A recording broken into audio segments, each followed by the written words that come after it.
I remember the exact weight of the mail in my hand that afternoon. It wasn't heavy, just a standard manila envelope, the kind my mom uses to send me birthday cards with a $20 bill tucked inside. I was 22, living in a studio apartment in Astoria that smelled like the previous tenant's curry and my own desperation, and I was used to getting junk mail, bills, and the occasional package from my mom. But this wasn't my mom's handwriting. This was neat, almost too perfect, with little loops on the letters that looked like they belonged on a wedding invitation. The return address was a name I hadn't seen in years, Diane, and an address in a part of Connecticut I had only ever driven through on my way to somewhere else. At first, I thought it was a mistake, maybe a baby shower invitation meant for my mom, or a Christmas card that got misdirected. People don't just send you manila envelopes out of the blue unless something is wrong, unless someone is dead, or someone is getting married, or someone wants money. I stared at it for a long time, turning it over in my hands, feeling the slight bulge of its contents. It wasn't thick, just a couple of pages maybe. I set it on the counter, next to the coffee maker that took 15 minutes to brew a single cup, and I went to take a shower. The water in Astoria is never quite hot enough, but I stood under it anyway, letting the lukewarm spray hit the back of my neck. Diane. The name conjured up a specific kind of nostalgia, the kind that feels like a soft punch to the gut. She was my mom's best friend from before I was born.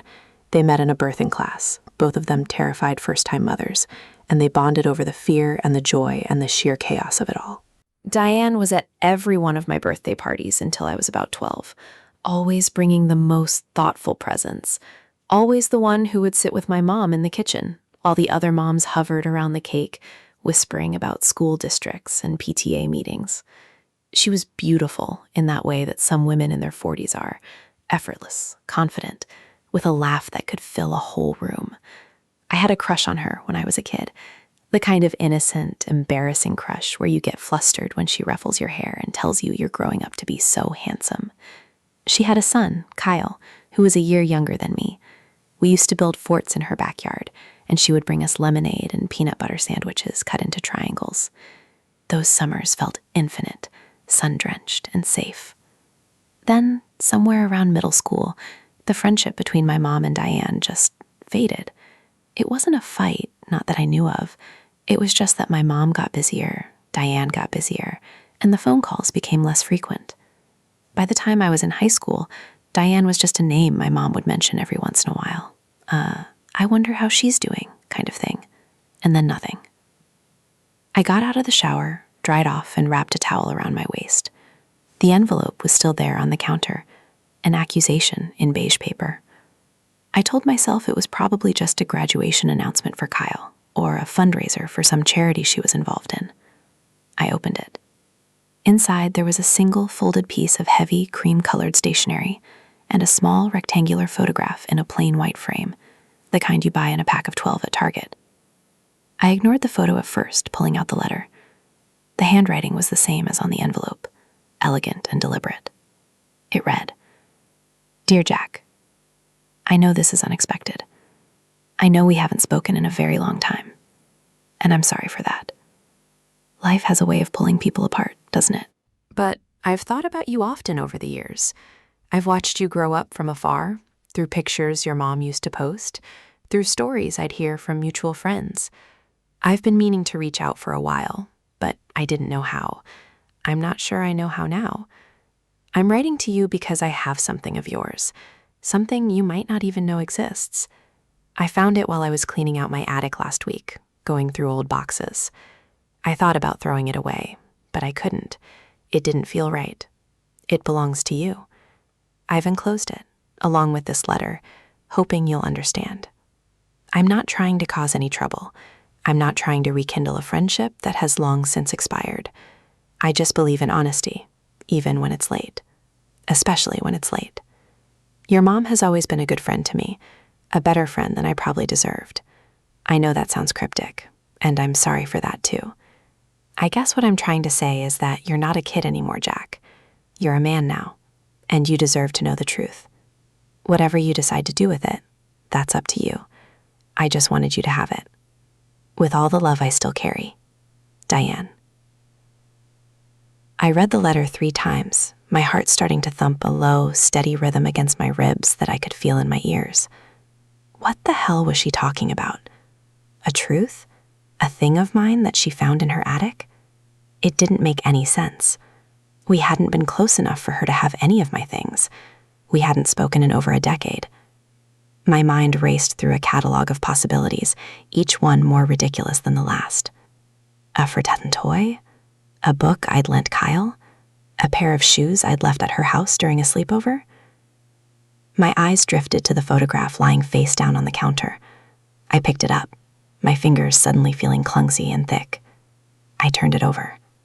It was a picture of my mom, a picture I had never seen before.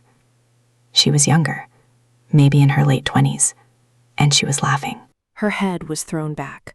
Her hair was a wild mane of dark curls, and she had this look on her face that I'd never seen before, completely carefree, radiant, almost reckless.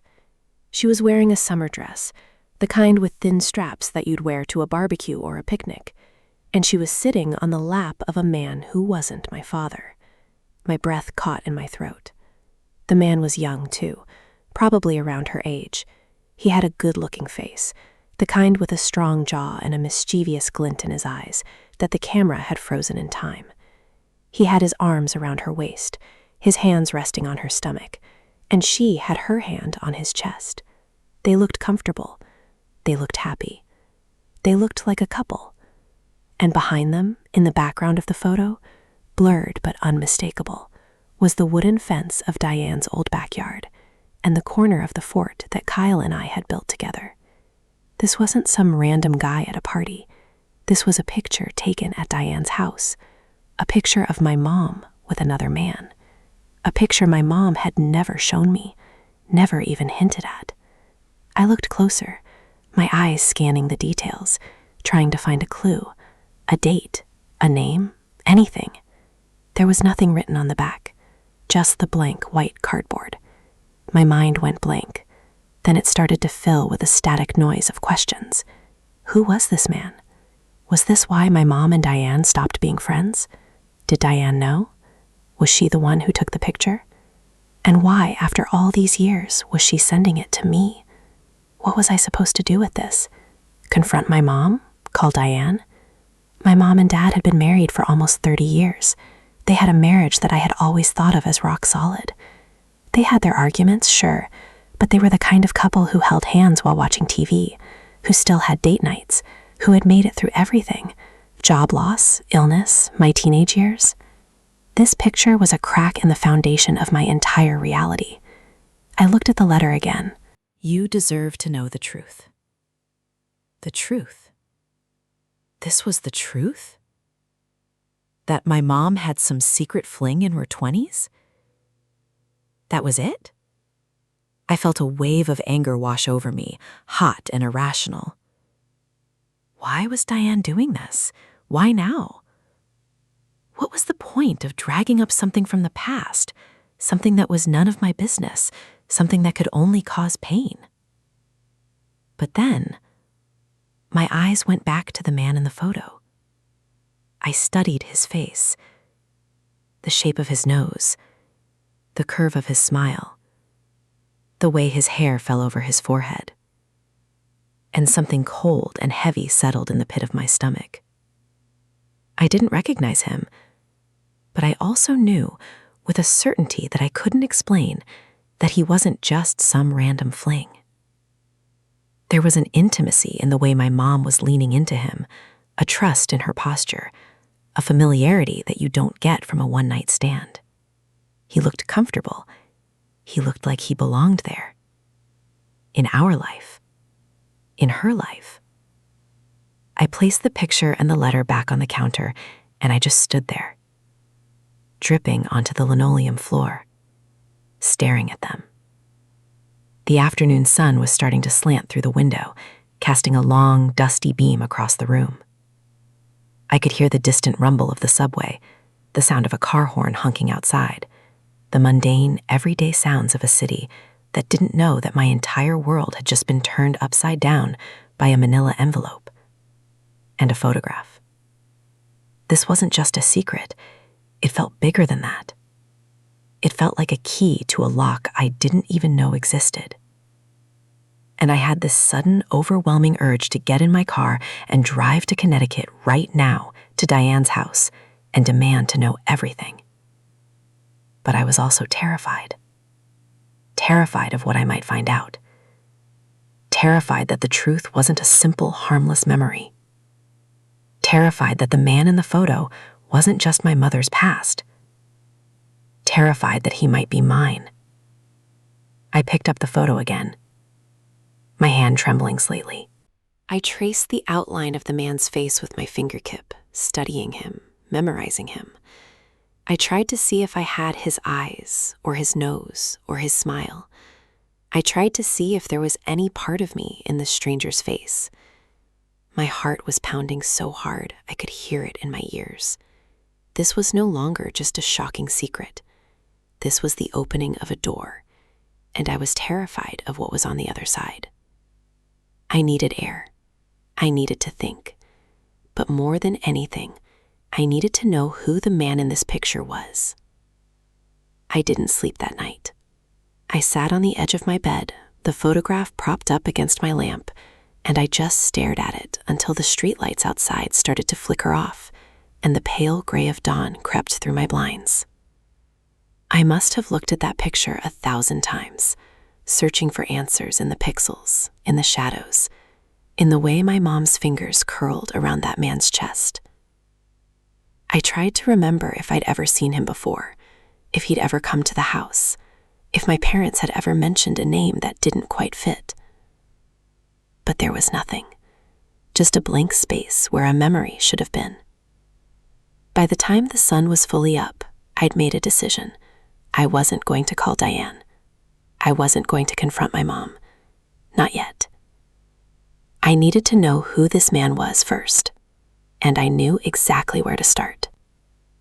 My mom had a box in her closet, an old shoebox that she kept tucked away on the top shelf behind her winter sweaters. I'd seen it 100 times when I was a kid, rifling through her stuff looking for spare change or a forgotten toy. She'd always told me it was just old receipts and birthday cards, nothing interesting, and I'd never questioned it. But now I wondered if she'd been hiding more than just sentimental clutter. I called in sick to work, which was a lie I didn't even feel guilty about. My job at a mid-size marketing firm was the kind of soul-sucking desk job that made you question every life choice you'd ever made, and the thought of sitting through another meeting about quarterly projections while my brain was on fire with this secret felt impossible. I told my boss I had a stomach bug, threw on a hoodie, and caught the train to my parents' house in New Jersey. The train ride was an hour of pure torture. I kept pulling out the photo, looking at it again and again, trying to find some clue I'd missed. The man had dark hair, a little longer than was fashionable in the late 90s, and he was wearing a denim jacket over a plain white t-shirt. Basic, generic. He could have been anyone. But there was something about his eyes, even in that grainy, faded photo, that felt familiar. They were kind eyes, the kind that crinkled at the corners when he smiled. And my mom, she looked so young, so untroubled. It was like looking at a stranger. My parents lived in a split-level house in a quiet suburb, the kind of neighborhood where everyone waves at each other and the lawns are always mowed. I'd grown up there, played basketball in the driveway, scraped my knees on the sidewalk, learned to drive in the church parking lot down the street. It was supposed to feel like home. But today, as I walked up the front path, it felt like I was walking into an interrogation room. My mom opened the door before I could even knock, a dish towel slung over her shoulder and a look of surprise on her face. "Jack? What are you doing here? I thought you had work." Her voice was warm, full of that motherly concern that used to make me feel safe. But today, it just made my stomach churn. She was wearing jeans and a faded sweater, her hair pulled back in a loose ponytail, and she looked exactly like she always did, like the woman who'd packed my lunches and kissed my scraped knees and stayed up all night with me when I had the flu. I couldn't reconcile that woman with the one in the photograph. "I had a day off," I said, forcing a smile that felt like a cheap mask. "Thought I'd come see you and Dad. Is he here?" "He's at the hardware store," she said, stepping aside to let me in. "Something about the gutters. You know how he gets." She laughed, a soft, familiar sound, and I felt a pang of guilt so sharp it almost made me wince. I was here to spy on her, to dig through her secrets, and she was standing there, making me coffee and asking me if I'd eaten breakfast. I followed her into the kitchen, the same kitchen I'd sat in for every Thanksgiving, every Christmas, every ordinary Tuesday of my entire childhood. The same yellow tile backsplash, the same chipped countertop, the same magnetic poetry on the fridge that hadn't been rearranged in 10 years. I sat at the table while she bustled around, pouring me a cup of coffee and setting out a plate of leftover banana bread. "So," she said, sitting down across from me, her chin resting on her hand the way it always did when she wanted to have a real conversation. "What's going on? You look tired. Are you sleeping okay? Eating okay?" "I'm fine, Mom. Just busy." I took a sip of the coffee, trying to steady my nerves.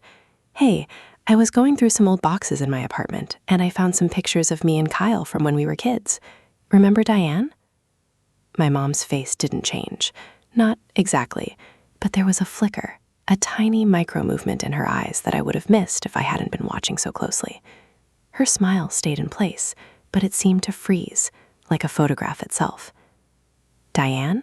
she repeated, the name coming out a little too carefully. "Of course I remember Diane. What made you think of her?" "I was just looking at the pictures," I said, shrugging, "wondering what happened to her. You guys used to be so close. What happened?" My mom looked down at her coffee cup, her fingers tracing the rim in a slow, absent-minded circle. Sometimes people just drift apart, Jack. It's not always some big drama. Life gets busy, people change, and the next thing you know, you haven't talked to someone in years. But there is something in her voice, a tightness that hadn't been there before. She was deflecting. I could feel it. And for the first time in my life, I realized I didn't know my mother as well as I thought I did. There were layers to her, things she'd never told me, secrets she'd buried so deep, even she probably forgot they were there. "Do you ever talk to her now?" I asked, keeping my voice light, casual. "No, not really. I heard she moved to Connecticut a while back." She waved her hand like she was brushing away a fly. "Why all the questions, honey? Are you thinking about reaching out to her?" "Maybe," I said. "I don't know. I just have this memory of her, you know? She was always so nice to me. I wanted to see how she was doing." My mom nodded, but her eyes had gone distant, looking at something I couldn't see. "She was good with kids," she said softly.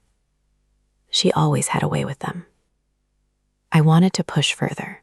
I wanted to ask her about the photo, about the man in the denim jacket, about the years before I was born. But I couldn't. The words wouldn't come. Instead, I finished my coffee, made some small talk about work and my dad and the gutters, and then I excused myself to go to the bathroom. But I didn't go to the bathroom. I went to my parents' bedroom.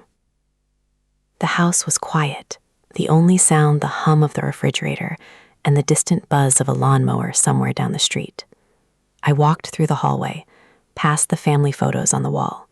Me at my high school graduation, me and my dad at a baseball game, my mom and dad on their 25th anniversary, smiling at the camera like they had all the time in the world. I wondered for the first time how many of those smiles were real. Their bedroom was neat and tidy, the bed made, the pillows fluffed, a thin layer of dust on the dresser that my mom would have wiped away if she'd known anyone was coming. I went straight to the closet, sliding open the door and stepping inside. The smell of her perfume, a soft floral scent I'd known my whole life, hit me like a wave. It was almost too much. The shoebox was right where I remembered it, tucked behind a pile of sweaters on the top shelf. I reached up, my fingers brushing against the cardboard, and pulled it down. It was heavier than I expected, and my hands were trembling as I set it on the bed and lifted the lid. Inside, there were the usual things: old receipts, a few birthday cards, a broken bracelet I'd made her in 3rd grade. But underneath all of that, there was a stack of photographs. Not the ones she kept in the albums in the living room, the ones she showed off to guests. These were different. These were hidden. I started to go through them, my heart pounding so loud I was sure she could hear it from the kitchen. The first few were of my mom and Diane, laughing together at a barbecue, their arms around each other, looking like sisters. Then there was one of my mom holding a baby, and I knew it was me, wrapped in a blue blanket, her face lit up with that new mother glow. And then, deeper in the pile, I found them. More pictures of her with the man in the denim jacket. There was one of them at the beach, my mom in a one-piece swimsuit, the man holding her hand as they walked along the shore. There was one of them at a diner, sharing a milkshake, 2 straws, their foreheads almost touching. There was one of them in front of a Christmas tree, my mom wearing an Edley sweater and the man in a Santa hat, both of them laughing. And then there was one that made my blood run cold. It was a picture of the 3 of them, my mom, the man, and Diane. They were sitting on a porch swing, all of them smiling, and Diane had her arm around the man's shoulder like they were old friends. In the background, I could see a boy on a tricycle, and even though his face was blurry, I knew it was Kyle. My mom was holding a baby, and the man's hand was resting on her knee. I stared at the picture, my brain struggling to connect the dots. Diane knew him. She was in the picture. She was part of this. And if Diane knew him, if she was there, then why had she sent me that letter? Why had she said she had something of mine? Why had she said I deserved to know the truth? Unless the truth wasn't just that my mom had a secret boyfriend, unless the truth was something much, much bigger. I looked at the date on the back of the photo. It was handwritten in my mom's loopy cursive, summer '97. I did the math in my head and my stomach dropped. I was born in late '97. That meant if this picture was from the summer, she was already pregnant with me. My hands were shaking so bad I almost dropped the stack of photos. I flipped through them again, more frantically this time, looking for anything that would give me a name, a clue, a piece of the puzzle. And that's when I saw it. On the back of one of the photos, written in pencil, faded but still legible, Jake and me, 96. Jake. The man's name was Jake. 1,000 thoughts raced through my head at once. Jake, I knew that name. I'd heard it before, somewhere, in some context that I couldn't quite place. Was it a family friend? A coworker of my dad's? Someone from my mom's past that she'd mentioned in passing? A name that had slipped through the cracks of my memory? And then, a cold, creeping realization started to take hold. I looked at the picture of the man again, Jake, and I looked at the picture of my mom, and I looked at myself in the mirror that hung on the back of the bedroom door. I studied my own face, the shape of my jaw, the curve of my nose, the way my eyes crinkled when I smiled. And then I looked at Jake's face in the photo, and I saw the same jaw, the same nose, the same eyes. I saw my face looking back at me from a photograph taken 2 years before I was born. The box slipped from my fingers, spilling photos all over the bed. I couldn't breathe. I couldn't think. I could only stare at the face of the man who might have been my father, the man my mom had hidden from me for 22 years, the man who was in every one of these pictures, like he belonged in our life, and I felt the floor fall out from under me. This wasn't just a fling. This wasn't a secret boyfriend. This was a life, a whole other life that my mom had kept from me, a life where she was happy and young and in love with a man named Jake, a life that existed before my dad, before the house in New Jersey, before everything I thought I knew. I had to get out of there. I couldn't face her. Not now. Not with this pounding in my head and this gaping hole in my chest. I shoved the photos back into the box, not caring if they were in order, not caring if I was leaving evidence, and I shoved the box back onto the shelf. I walked out of the bedroom, down the hall, and into the living room where my mom was waiting, a worried look on her face. "Jack, are you okay? You look pale." I couldn't meet her eyes. "I have to go," I said, my voice coming out strangled. "I forgot I have to do something." She stood up, reaching out to touch my arm, but I pulled away. "What's wrong? You're scaring me." I wanted to scream at her. I wanted to take out the picture and shove it in her face and demand to know who Jake was. But I couldn't. I was too scared of what she might say. Too scared that the truth would destroy everything I thought I knew about my family. Too scared that the man in the photo wasn't just some ghost from her past, but the key to my own identity. "I just need to go," I said again, and I walked out the door, leaving her standing there in the living room, calling my name. I drove for hours, aimlessly, my mind racing. I ended up in some random parking lot in the middle of nowhere, staring at the photo of my mom and Jake, the one I'd taken from the box, the one I'd slipped into my pocket without even thinking. I looked at his face, at the man who might have been my father, and I felt a rage so deep and so pure, it almost made me sick. Who was he? Why did my mom leave him? Why did she marry my dad? Did my dad know? And Diane, what did she have to do with all of this? She sent me the photo. She said I deserved to know the truth. But she hadn't given me the full story. She just opened the door and pushed me through, knowing I'd have to find the rest on my own. I knew what I had to do. I had to call her. I had to go to Connecticut and demand answers. But I was terrified of what I might find out, terrified that the truth would change everything, terrified that Jake wasn't just some guy from my mom's past, but the missing piece of my own story. I pulled out my phone and looked up Diane's number. It was right there, staring at me, a lifeline in a sea of confusion. I hit call, and it started ringing. 1 ring, 2 rings, 3 rings, and then she answered. Hello? Her voice was older than I remembered, a little rougher, but it was unmistakably her.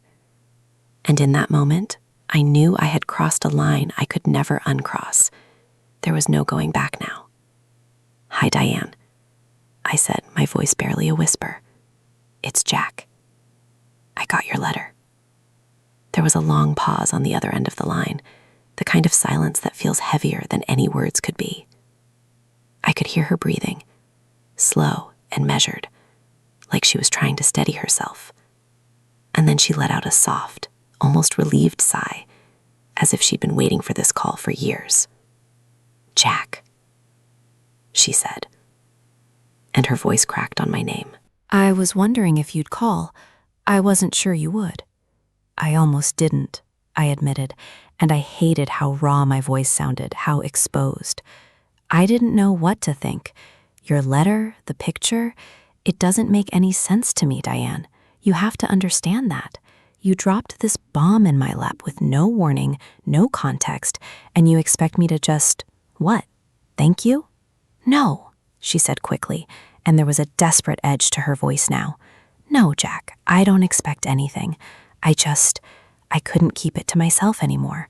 I've been carrying this guilt for over 2 decades, and I thought you deserved to know. You're not a kid anymore. You're a man. And I hoped you would want the truth. The truth, I repeated, the word tasting bitter on my tongue. What is the truth, Diane? Because right now, all I have is a picture of my mom with some guy I've never seen before, and a letter that tells me absolutely nothing. You said you have something of mine. What is it? Because that photo isn't mine. That's not my life. I've never seen that man before in my entire existence. She was quiet again, and I could hear her breathing, maybe crying. I couldn't tell. I can't explain it over the phone, Jack. It's too much, too complicated. I think you need to come here, to Connecticut. I want to show you everything, and I want to tell you the whole story, the real story, not just the parts I wrote down. I wanted to say no. I wanted to hang up the phone, drive back to my apartment, and pretend I'd never opened that envelope. I wanted to go back to the life I had before, the one where my parents were a happy, normal couple, and my biggest worry was whether I'd get a promotion at a job I hated. But I knew I couldn't. That life was gone. The moment I turned over that photograph, I had stepped into a different world, one where the ground beneath my feet was made of quicksand, and every step I took pulled me deeper. I'll come, I said, the words falling out of my mouth before I could stop them. I'll come tomorrow. Thank you, Jack, she said, and she sounded so relieved, so grateful, that it made my chest ache. I'll send you the address. And Jack, please, don't tell your mom. Not yet. She doesn't know I sent you that letter, and I think it's better if we keep it that way for now. Why? I asked, my voice sharper than I intended. Why can't I tell her? She's my mother, Diane. This involves her just as much as it involves me. Because she'll try to stop you, Diane said simply. She'll try to protect you from the truth, the way she's always done. And you deserve to know, Jack. You deserve to make your own choices about what to do with this information. That's why I sent you the letter. That's why I'm asking you to come. Not to hurt your mom, not to destroy your family, but to give you the chance to know who you really are. Who I really was. That phrase echoed in my head long after.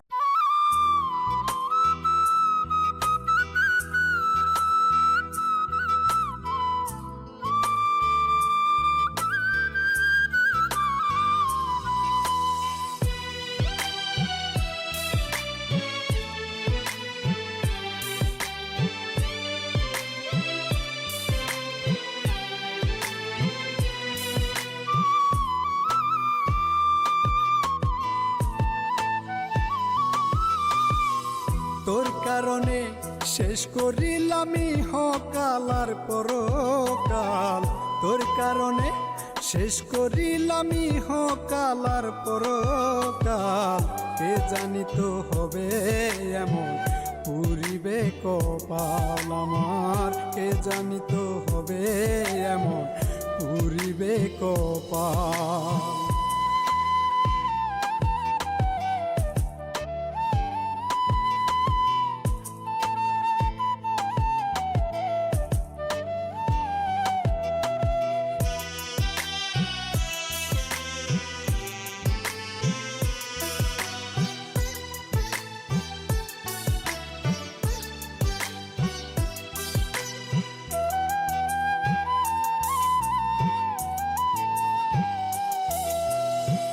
দুঃখের পরে আসে রে সুখ, আমার বেলায় নাই। আবেগে তাকাইলেই যেন প্লাবন হইয়া যায়।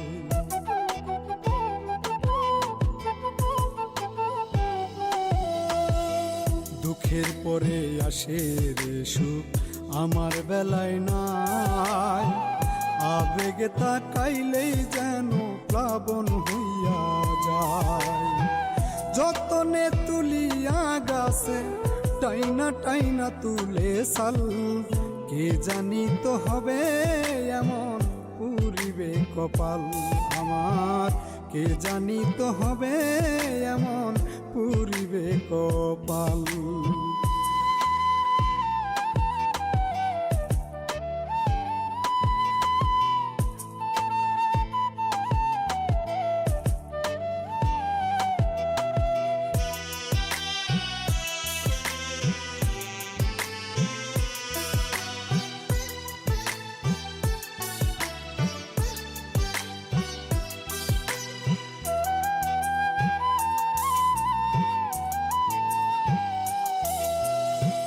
কাদা মাটি মিশ্র কইরা বানাইলাম এক পাখি, কারণ সারাই নোটিশ দিয়া করিল চালাকি।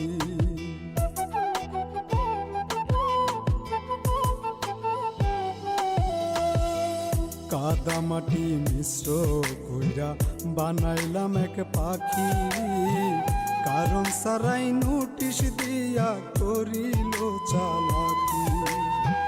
কই মল্লিকে মরলেই বাঁচি, আমার নিশির নাই সকাল, কে জানি তো হবে এমন পুরিবে কপাল আমার, কে জানি তো হবে এমন পুরিবে কপাল। তোর কারণে শেষ করিলামি হকাল আর পরকাল, তোর কারণে শেষ করিলামি হকাল আর পরকাল। কে জানি তো হবে এমন পুরিবে কপাল আমার, কে জানি তো হবে এমন পুরিবে কপাল। I hung up, long after I drove back to my apartment in Astoria, long after I lay in bed staring at the ceiling, unable to sleep. Who I really was. I'd always thought I knew. I was Jack, the only child of Richard and Sarah, a moderately successful marketing professional with a small apartment, a small group of friends, and a small, unremarkable life. But now, I wasn't so sure. Now I wondered if the name Richard meant anything at all, if the man who'd raised me, who taught me to throw a baseball and showed me how to shave, had known all along that I wasn't his. The thought made me physically sick. I lay in bed, the photograph of my mom and Jake propped up on my nightstand, and I studied it again, looking for something, anything, that would tell me what I was supposed to do next. The man, Jake had a kind face, that much was clear. He looked like someone who laughed easily and often, the kind of person who made everyone around him feel comfortable. He looked like he might have been a good father, if he'd had the chance. I didn't sleep that night either. I spent the hours before dawn pacing my apartment, drinking cold coffee and trying to piece together the fragments of my childhood that might hold a clue. I remembered my dad, Richard, always being a little distant, a little reserved, like there was a wall between him and the rest of the world. He was a good man, a provider, a steady presence in my life. But he was never warm. He never hugged me the way other dads hugged their kids. He was always just a little bit out of reach. I'd always assumed that was just his personality, the way he was wired. But now I wondered if there was something else at play. I wondered if he'd known the truth about my parentage, and it had created a chasm between us that neither of us knew how to bridge. I wondered if my mom had kept the secret from both of us, or if my dad had been complicit in her lie. The following morning, I got in my car and drove to Connecticut. It was a 3-hour drive, and I spent most of it in a fog, my mind replaying conversations I'd had with my mom over the years, looking for cracks in her stories, for moments when she might have slipped. I remembered her once telling me that I had my grandfather's eyes, and I'd never questioned it. But my grandfather's eyes were brown, and mine were green. I remembered her telling me that I had my dad's stubborn streak, but I'd never thought to wonder if she'd been lying. Diane lived in a small town about an hour from the coast, in a house that was smaller than I expected, a cozy cottage with a wraparound porch and a garden that looked like it had been carefully tended for decades. She was waiting for me on the front steps when I pulled up, her gray hair pulled back in a neat bun, her hands clasped in front of her like she was trying to hold herself together. She looked older than I remembered, more fragile, but her eyes were the same, warm, kind, and full of a sorrow that made my heart ache. "Jack," she said, standing up as I approached, "I'm so glad you came." She hugged me, and I let her, even though I felt stiff and awkward. Her arms were thin but strong, and she held me for a long moment, like she was trying to absorb some of the weight I was carrying. "Come inside," she said, pulling back and wiping her eyes. "I've got coffee, and we can talk." Her house was filled with the kind of clutter that comes from a lifetime of memories. Photographs on every surface, books stacked in piles, a cat curled up on an armchair. It was warm and inviting, but I felt like an intruder, like I was walking into a sacred space that wasn't meant for me.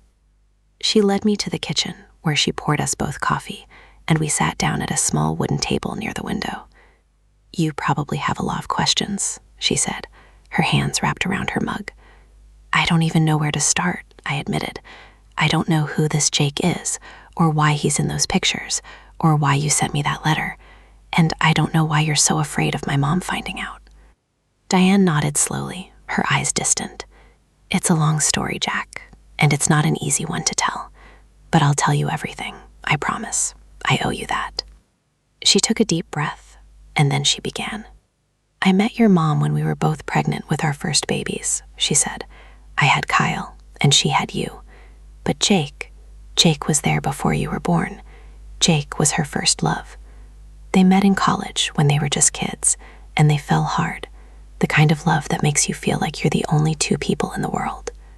I listened, my coffee growing cold in my hands, as she told me about a version of my mom I'd never known, a girl who was wild and passionate, who laughed too loud and loved too hard, who had big dreams and no fear. A girl who met a man named Jake and thought she'd found her forever. They were engaged, Diane said. They were supposed to get married in the fall of '96. But then something happened. Jake was in a car accident, a bad one, and he was in the hospital for months. He almost died. And when he came out of it, he was different. He wasn't the same person he'd been before. He was scared, angry, unpredictable. And your mom, she didn't know how to handle it. She was young, and she was scared too. So she left him. I felt a lump form in my throat. She left him? When she was pregnant with me? Diane's eyes filled with tears. She didn't know she was pregnant, Jack. Not at first. She found out a few weeks after she left, and she was terrified. She didn't know what to do. She went back to him, but he was in such a dark place, he couldn't be the man she needed him to be. So she made a choice. She decided to raise you on her own. But she didn't raise me on her own, I said, my voice cracking. She married my dad, Richard. Diane nodded. She met Richard about a year after you were born. He was kind, stable, safe, everything Jake wasn't. And he loved your mom, and he loved you, and he was willing to be your father in every way that mattered. Your mom thought she was doing the right thing. She thought she was giving you a better life. So she made Richard promise never to tell you the truth. I stared at her, my mind reeling. So Richard knew? He knew he wasn't my real father? Yes, Diane said softly. He knew. And he loved you anyway, Jack. He loved you like you were his own. But your mom? She was terrified that if you ever found out about Jake, you'd want to find him, and she'd lose you the way she lost him. Where is he now? I asked, my voice barely a whisper. Is he alive? Diane looked away, her face crumpling. He died, Jack, about 10 years ago. He never got over your mom. He never married, never had any other children. He just gave up. And he never knew about you. Your mom never told him she was pregnant. She never gave him the chance to be a part of your life. I felt like I'd been punched in the gut. All this time, all these years, I had a father out there who'd never known I existed. A man who died alone, never knowing he had a son. The anger that had been building inside me since I'd opened Diane's letter finally boiled over, and I slammed my fist on the table, making the coffee cups jump. Why? I shouted, my voice breaking. Why did she keep this from me? Why did she keep it from him? He had a right to know. I had a right to know. Diane reached across the table and took my hand, her eyes streaming with tears. Because she was scared, Jack. She was young and she made a terrible mistake. But she loved you more than anything in the world, and she thought she was protecting you. Protecting me? I laughed, a bitter, hollow sound. She was protecting herself. She didn't want to face the truth. She didn't want to admit that she'd hurt someone she loved, that she'd made a choice that destroyed 2 lives. She just wanted to pretend it never happened. You're right, Diane said quietly. She did. And I'm guilty of the same thing. I knew about you, Jack. I knew Jake was your father, and I kept it from him. I watched him suffer, watched him waste away, and I never told him the one thing that might have given him a reason to live. I've been carrying that guilt for 22 years, and I couldn't carry it anymore. That's why I sent you the letter. Not to hurt your mom, not to destroy your family, but because you deserve to know the truth, and I wanted to finally be free. I pulled my hand away from hers and stood up, pacing the small kitchen. I felt like I was drowning, like the walls were closing in on me. Everything I'd believed about my life, my family, my identity, it was all a lie. And the 2 people who were supposed to protect me, my mom and Diane, had been lying to me my entire life. There's something else, Diane said softly. Something I haven't told you. I stopped pacing and turned to look at her. What? She reached into a drawer and pulled out a worn envelope, faded with age. Jake left this for your mom when she left him. He gave it to me, asked me to hold on to it in case she ever came back. But she never did. And after he died, I found it in his things. I never knew what to do with it. Until now. She held it out to me, her hand trembling. I took it, my fingers shaking as I opened the flap. Inside was a single piece of paper, folded neatly, and I could see his handwriting. Messy, uneven, but unmistakably his. Read it, Diane said. It's for you. I unfolded the paper and read the words, my heart pounding in my chest. My dearest Sarah, if you're reading this, it means I'm gone. And I want you to know that I never stopped loving you. Not for one single day. I know I wasn't the man you needed me to be. I was broken, and I couldn't fix myself in time. But I want you to know that I understand why you left. I don't blame you. I never did. I don't know if you ever think about me, or if I'm just a ghost from a past you'd rather forget. But if there's one thing I want you to remember, it's that you gave me the best years of my life. And if you ever have children, I hope you tell them about me. I hope you let them know that their father was flawed, but he loved them more than anything. Your Jake. I read it twice, 3 times, the words blurring as tears filled my eyes. He'd never known about me. He died thinking my mom had just moved on, that she'd never had his child. And all those years, all that pain, it could have been avoided if one person had just told the truth. I looked up at Diane, and the anger I'd been holding on to started to crack, replaced by a profound, aching sadness. I never knew him, I whispered. He was my father, and I never even knew he existed. I'm so sorry, Jack, Diane said, her voice breaking. I'm so sorry I didn't tell you sooner. I sat down, the letter clutched in my hands, and I let the tears come. I cried for the father I never knew, for the years we'd lost, for the life he could have had if he'd only known the truth. I cried for my mom, who'd made a terrible choice out of fear and love, and for Richard, who'd spent his whole life raising another man's son. I cried for the family I thought I had, and the one I would never get to know. And when the tears finally stopped, I knew what I had to do. I had to go home. I had to face my mom. I had to ask her the questions I'd been too afraid to ask, and I had to make her tell me the truth. The drive back to New Jersey was the longest 3 hours of my life. I had Diane's letter tucked into my jacket pocket, pressed against my chest like a second heartbeat, and every few miles I would pull it out and read it again, tracing the words with my fingers as if I could somehow absorb the man who wrote them through the paper.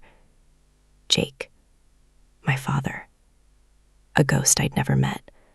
A name I'd never known. A life that had ended 10 years ago without me ever getting the chance to say hello, let alone goodbye. The sun was starting to set by the time I pulled into my parents' driveway, the sky painted in shades of orange and pink that felt obscenely beautiful for a day that had shattered my entire existence. The house looked the same as it always did, the same white siding, the same blue shutters, the same welcome mat that said, "Home Sweet Home." But it didn't feel like home anymore. It felt like a stage, a carefully constructed set where everyone had been playing their parts for 22 years, and I was the only one who hadn't known I was in a play. My dad's car was in the driveway, which meant he was home. That complicated things. I had planned to confront my mom alone, to give her the chance to tell me the truth without an audience. But Richard was there, and he had been part of this lie too, and maybe that was how it had to be. Maybe they both needed to face what they'd done. I sat in the car for a long time, the engine ticking as it cooled, my hands gripping the steering wheel so hard my knuckles were white. I rehearsed what I was going to say. I ran through the scenarios in my head, tried to predict how they would react, how the conversation would play out. But there was no way to prepare for something like this. There was no script for telling your parents that you knew they'd been lying to you your entire life. Finally, I got out of the car and walked to the front door. I didn't knock.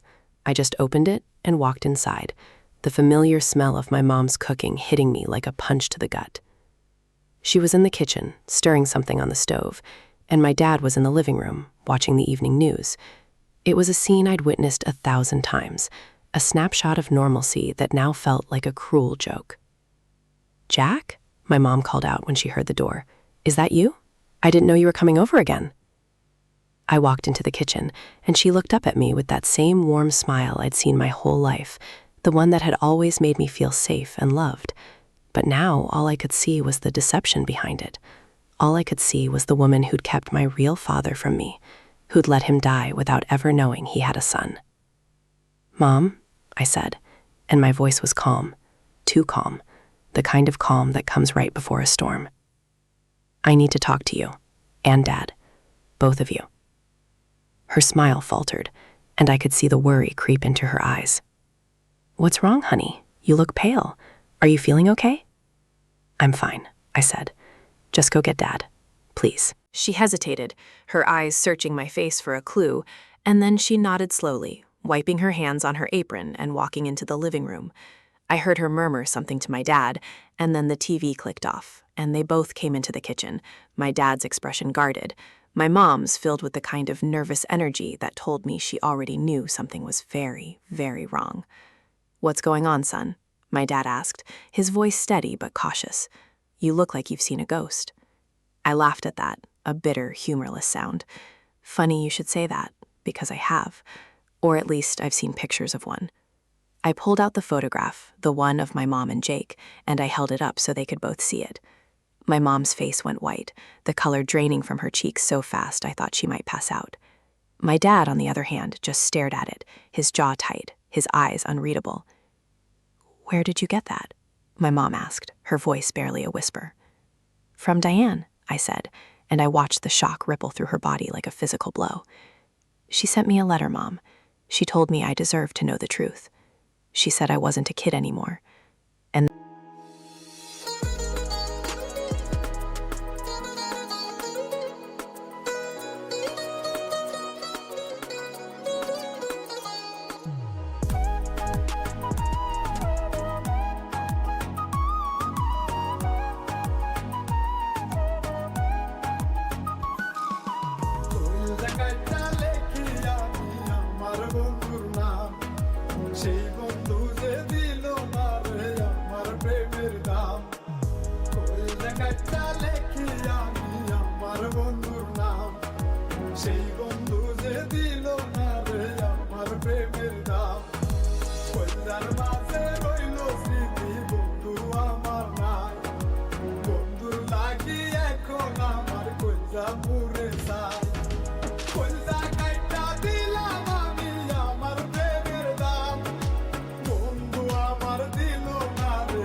then she gave me this. I took out the second photograph, the one of Jake holding me as a baby, and I placed it on the counter next to the first. My mom's hand flew to her mouth, stifling a sob, and my dad looked away, his shoulders slumping like he'd just been told the worst news of his life. "Who is he, Mom?" I asked, my voice cracking despite my best efforts to stay controlled. "Who is Jake?" She didn't answer. She just stood there, trembling, tears streaming down her face. So I turned to my dad. "Did you know? Did you know he was my real father?" My dad met my eyes, and I saw something in them I'd never seen before. Shame. Deep, soul-crushing shame. "Yes," he said, his voice barely above a murmur. "I knew, Jack. I've always known."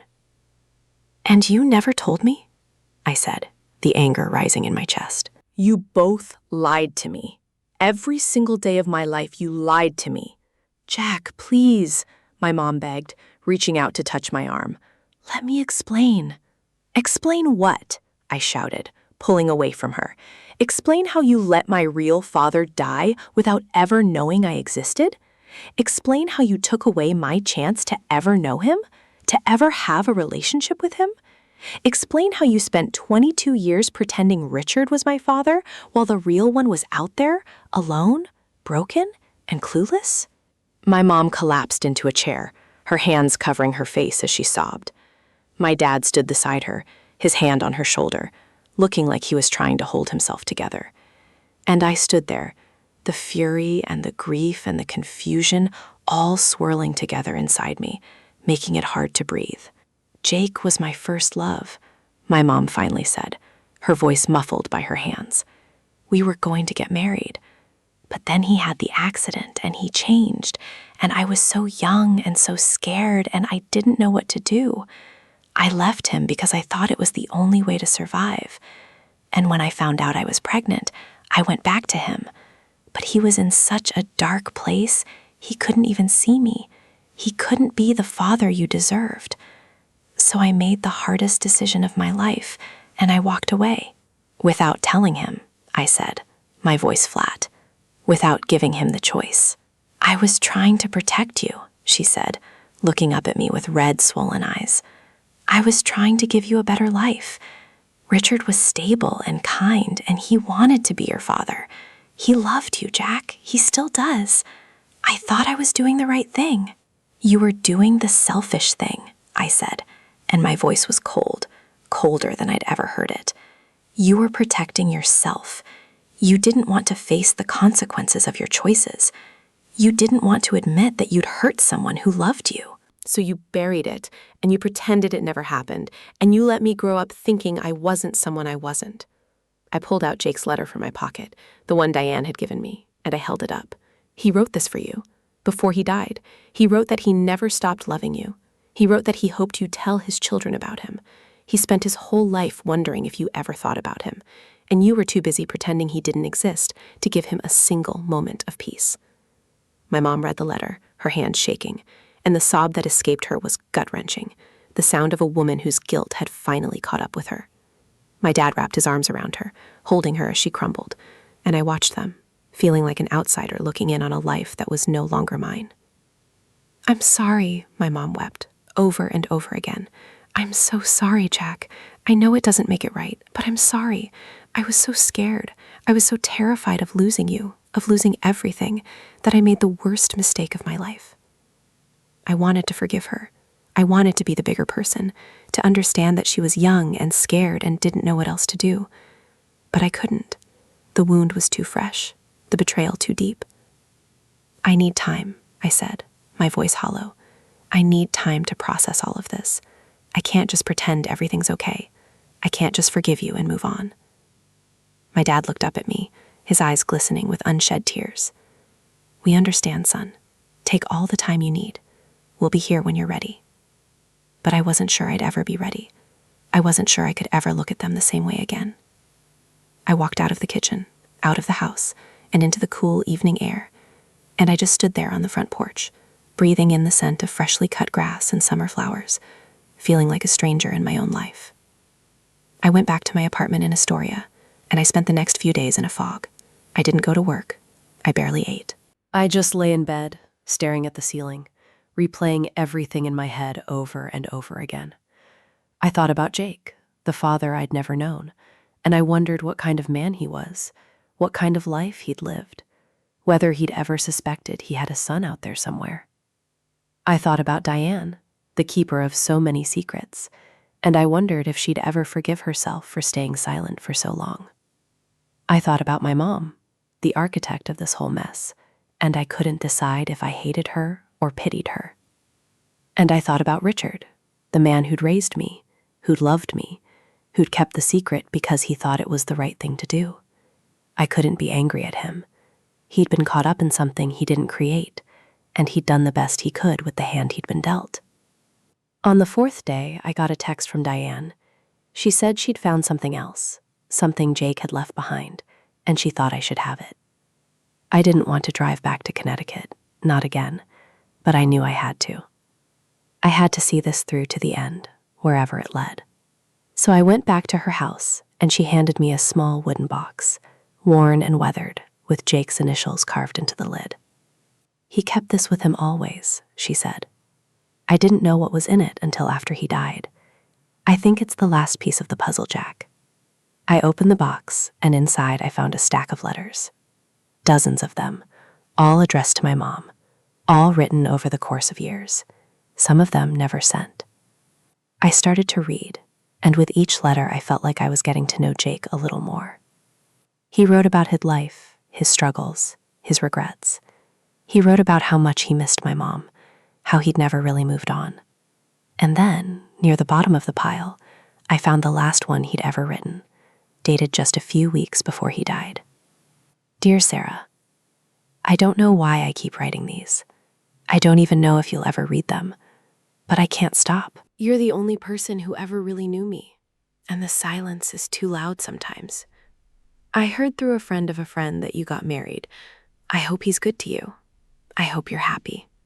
I hope you found the life you deserved. I never did. I tried for a while, but I couldn't shake the feeling that I was just going through the motions. You were the one who made me feel alive, Sarah. And when you left, you took all the color out of my world.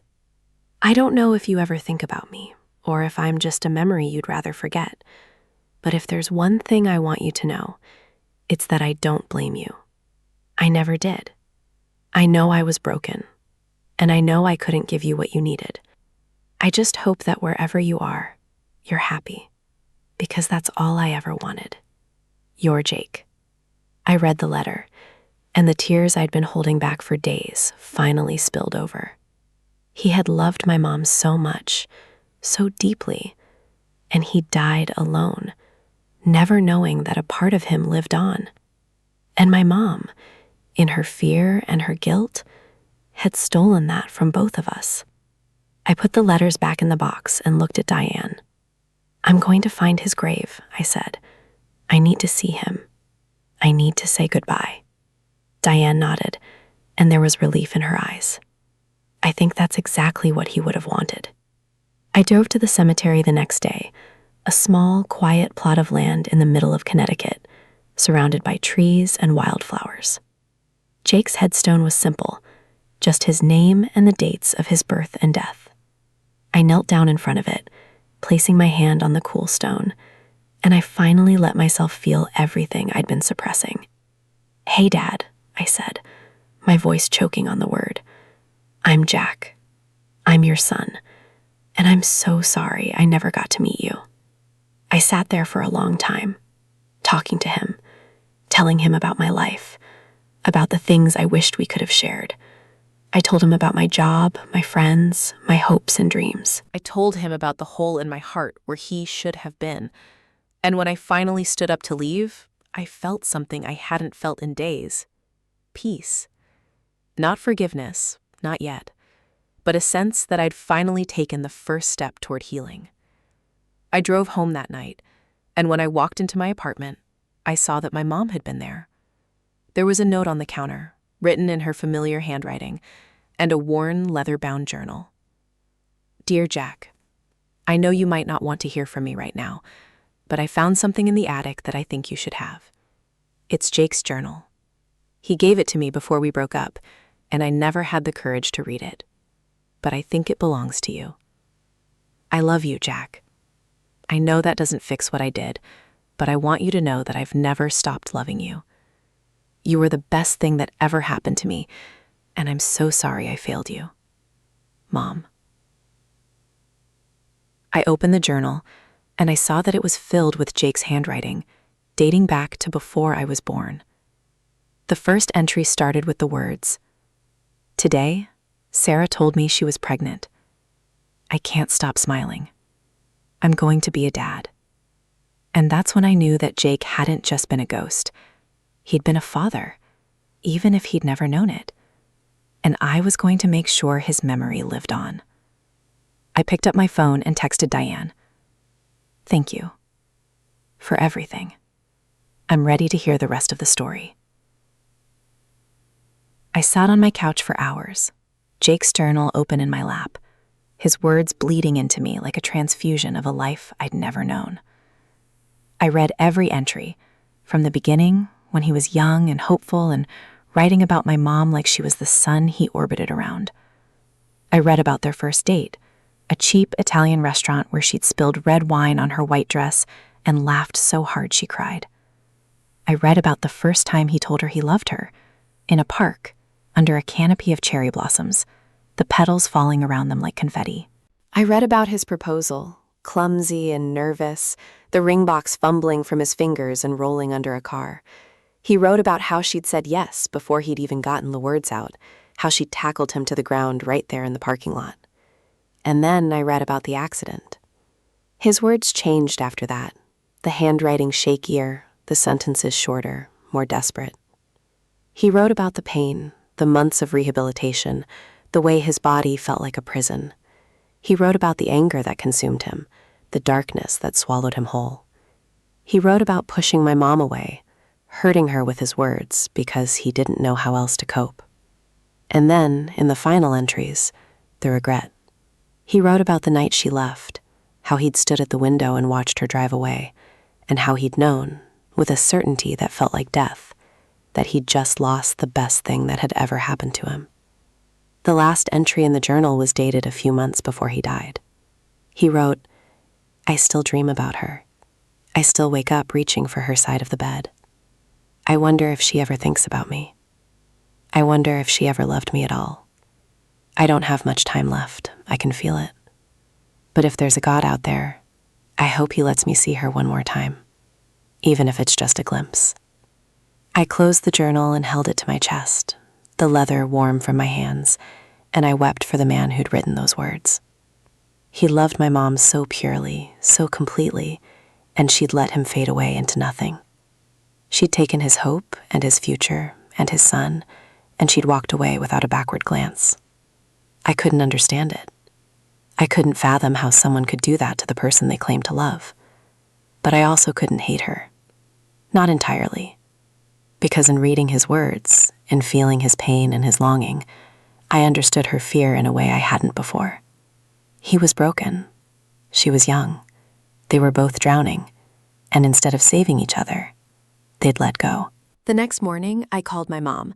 She answered on the first ring, like she'd been waiting by the phone. "Jack," she said, her voice small and uncertain. Please talk to me." "Come to my apartment," I said, my voice flat. "I want to talk. Just you, not Dad." She was there within the hour, looking haggard and worn, like she hadn't slept in days. Her eyes were puffy, her hair unwashed, and she was wearing the same clothes she'd had on the last time I saw her. She looked like a woman who'd been carrying a weight for decades, and it was finally crushing her. I led her to the couch, and I sat across from her in my armchair, the journal resting on my lap. She saw it, and her face crumpled. "Oh, God," she whispered. "You read it." "I read all of it," I said, my voice steady. "Every single word." She covered her face with her hands, and her shoulders shook with silent sobs. I let her cry for a moment, let her feel the weight of her choices, before I spoke again. "I want to understand, Mom. I really do. But I need you to tell me the truth. All of it. Not the sanitized version you've told yourself for years. The actual truth. Can you do that?" She nodded, her hands dropping to her lap, her eyes red and swollen. "I met Jake when I was 20. I was a junior in college, and he was a senior. He was so full of life, Jack, so full of passion and fire. He made me feel like I was the only woman in the world. We were together for 3 years, and I loved him more than I've ever loved anyone. Even now, even after everything, I still love him. She paused, taking a shaky breath. When he had the accident, everything changed. He was in the hospital for months, and I was there every single day. I held his hand while he slept. I read to him. I told him I loved him over and over again, hoping he could hear me. When he finally woke up, I thought everything would be okay. But he wasn't the same. He was angry all the time, bitter, lashing out at everyone. He pushed me away. He told me I was better off without him, and after a while I started to believe him. "You left him," I said, not as an accusation, but as a statement of fact. So I walked away. And then, a few weeks later, I found out I was pregnant. "What made you decide not to tell him?" I asked. She looked down at her hands, twisting her fingers together. "I went back to see him. I wanted to tell him, to give him the chance to be part of your life. But when I got there, he was drunk, belligerent, and he didn't even recognize me. He told me to leave, told me he didn't want to see me ever again. And I believed him. I thought he was so far gone that he wouldn't care. I thought I was sparing him the pain of knowing he had a child he couldn't raise. But that wasn't your decision to make," I said, my voice rising. "You took away his choice. You took away my chance to know my real father. And you lied to me about it for 22 years. "I know," she said, and her voice broke. "I know, and I've regretted it every single day. I thought I was protecting you, protecting him, but I was just protecting myself. I was too scared to face the truth. And I'm so sorry, Jack. I know I don't deserve your forgiveness, but I'm so sorry." She reached into her purse and pulled out a worn photograph, the edges frayed, and she handed it to me. It was a picture of her and Jake, on a beach somewhere, their arms wrapped around each other, the sun setting behind them. They were both young and beautiful, and so incredibly in love. "He sent this to me a few months before he died," she said, her voice barely a whisper, with no return address, just a note that said, "I hope you're happy. I kept it all these years. I never could bring myself to throw it away." I looked at the photo, at the two people who had created me, and I felt a strange sense of peace wash over me. They were flawed, both of them, deeply and painfully flawed. But they had loved each other, and out of that love, I had been born. "Mom," I said, my voice soft, "I'm not going to pretend that I'm okay with what you did. I'm not. But I also know that you're human, and humans make mistakes. Sometimes really, really big ones." She looked up at me, her eyes wide with a desperate, fragile hope. "Does that mean you can forgive me?"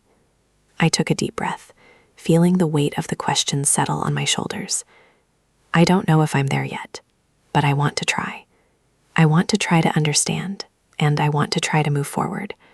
I can't change the past, and I can't bring Jake back, but I can learn about him, and I can honor his memory, and I can try to find a way to heal." She reached out and took my hand, her fingers cold and trembling. "Thank you, Jack. Thank you for giving me a chance." I squeezed her hand, and for the first time in what felt like forever, I saw a flicker of hope in her eyes. It wasn't forgiveness, not yet, but it was a start. Over the next few months, I threw myself into learning everything I could about Jake. I talked to his old friends, looked up his old coworkers, found out where he'd worked and what he'd loved and what he'd dreamed about. I found out he loved fishing, that he played the guitar, that he had a laugh that could fill a whole room. I found out he was kind and generous, that he'd volunteer at the local shelter on weekends, that he'd once given his jacket to a homeless man in the middle of winter. I found out he was funny and smart and deeply, desperately lonely. I went to his grave every month, bringing flowers or a bottle of beer or just myself, and I would sit there and talk to him. I told him about my life, about the promotion I got, about the girl I started dating, about the things that made me happy and the things that made me sad. It felt like I was making up for lost time, like I was finally getting to know the father I'd never had. And somewhere along the way, I started to forgive my mom. It wasn't a single moment, a sudden epiphany. It was a slow, gradual process, like the thawing of ice after a long winter. I started to see her not just as the woman who'd lied to me, but as the woman who'd been terrified and broken and had made a choice she couldn't take back. I started to see her as human, with all the flaws and failures that come with being human. We started having dinner together again, just the two of us at first, and then with my dad, who had always been the steady, quiet presence in my life. I told him, finally, that I loved him, that I appreciated everything he'd done for me. He teared up, the first time I'd ever seen him cry, and he told me that he'd always thought of me as his son, that biology didn't matter, that love was what made a family. And I realized he was right. I kept in touch with Diane, too. We talked on the phone every week, and I visited her a few more times. She'd become almost like a second mother to me, someone who understood the complicated mix of love and guilt and grief that I was carrying. She told me stories about Jake, stories I'd never heard, about the time he tried to cook Thanksgiving dinner and set the kitchen on fire, about the time he'd gotten lost on a hiking trip and spent the night in a cave. She made him real to me, more than the letters in the journal ever could. One evening, about a year after I'd first opened that manila envelope, I was sitting on my couch flipping through the pages of Jake's journal when I came across an entry I'd missed before. It was written in the back of the book, in a different ink, like it had been added later. I don't know if this will ever be read by anyone. Maybe I'm just writing to myself, but I want to say, for the record, that even if I never have children of my own, I want to believe that a part of me will live on. That love, real love, doesn't just disappear, that it finds a way. I closed the journal and smiled, a small, bittersweet smile. He hadn't known about me. He died believing he'd left nothing behind. But he'd been wrong. He'd left behind a legacy of love, of hope, of a life that had mattered. And I was determined to make sure that legacy lived on. I took a deep breath and walked to the door, where my mom and dad were waiting. We were going to the cemetery today, the three of us, to leave flowers at Jake's grave. It was a small gesture, a little ritual, but it meant everything to me. It meant that we were moving forward, together, as a family. My mom held my hand as we walked to the grave, and I saw tears streaming down her face. She knelt down and placed a bouquet of wildflowers on the stone, and she whispered something I couldn't hear. My dad put his hand on my shoulder, and we stood there in silence, the three of us, honoring a man who'd been gone for years, but who'd never really left. As we walked back to the car, my mom reached for my hand again, and I let her take it. I still had questions, things I might never fully understand, but I had also found something I hadn't expected. Peace.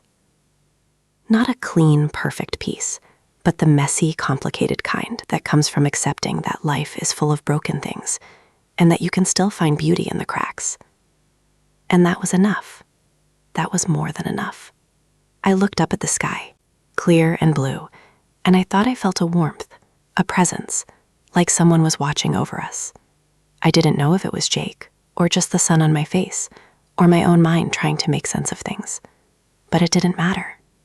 What mattered was that I was here, alive, surrounded by people who loved me. And I had finally learned the truth about who I was. And that truth, I realized, wasn't just about the past. It was about the future.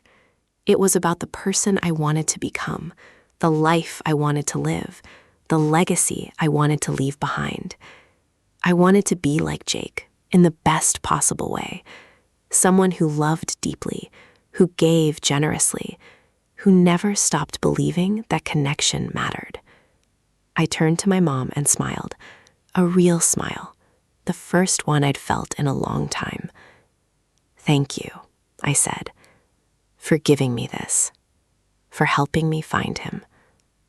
She smiled back, tears still on her cheeks, but there was relief in her eyes too.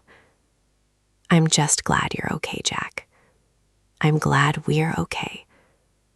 I hugged her, and then I hugged my dad, and we stood there in the cemetery, a family bound together not by blood, but by choice. And for the first time, I felt like I belonged. The story wasn't over. It never really was. But I had found the ending I needed, and that was the best thing I could have ever hoped for.